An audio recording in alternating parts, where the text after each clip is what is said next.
James and Rita, we've got Dan Andrews coming up. We've got the New Zealand elections just come in and the ACT election results. Let's kick off, Rita and James, with New Zealand. What did you make of it, Rita?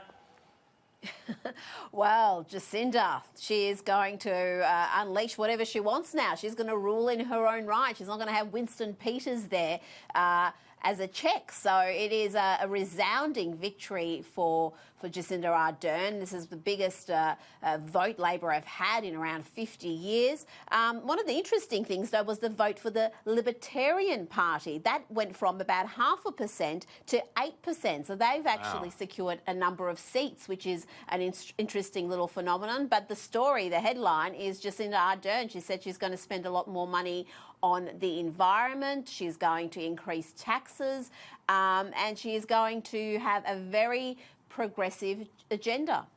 Well, James, Adam Crichton had a terrific article, as always, in The Australian, in which he pointed out that Labor's policies, Jacinda's economics are not going to do much for... You have to actually pity New Zealand over the next 4 years. Their economy is going to go down the toilet, more so than it already has. He points out that one of their big policies is planting 1 billion trees. What do you make of that, James? 1 million trees, you mean? You mean a million? No, a billion. A billion? A billion, according to Adam.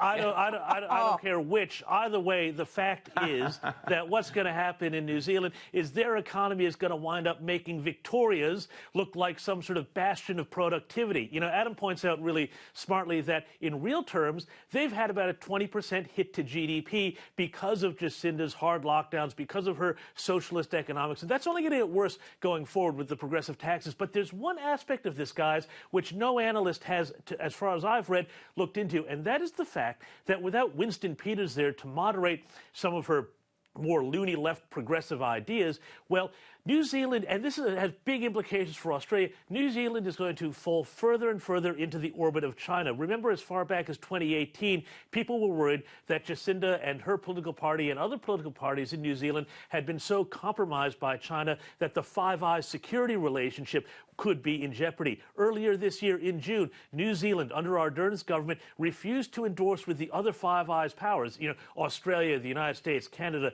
the United Kingdom, a condemnation of the security law that mainland China was using to impose its will on democratic or previously democratic Hong Kong. This is a real worry for us because if this gives China a further foothold in New Zealand and in our neighborhood, that's very dangerous for us, and we need to be thinking about that, not just chuckling about the loony left-green economics that they're going to be having across the ditch. Absolutely. We'll spot the similarity, Rita, between Victoria, your home state, and New Zealand, both run by hardcore left-wingers, both heading economically spiralling downwards, both indebted to China.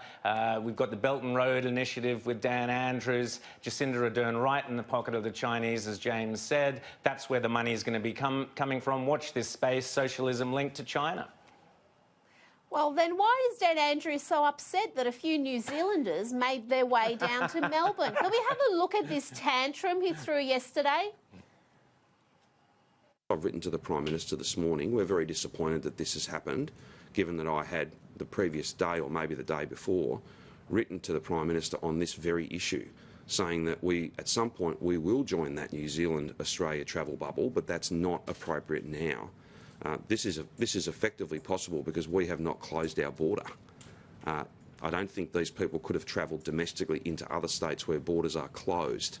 That's exactly what the Prime Minister wants. We have done that, and now we see 17 people turning up on our doorstep without any notice, without any structure, and we still can't even get the cards from Australian Border Force. Well, that's now that incoherent rant. Yeah. Absolutely ridiculous. One, anyone can come into Victoria. People can't leave Victoria, but people can come in here. If you leave, you've got to go into quarantine. So these people coming in here have done nothing wrong. Victoria was advised about precisely what was happening. Brett Sutton was in the meeting. I don't know how he forgot what he was told, but he stood there and went off about the federal government and border force needing to get their act together when they have done absolutely nothing wrong. And yet the media contingent sitting there, Peter Credlin wasn't in attendance, just let him get away with it. And they just asked him softball question after question.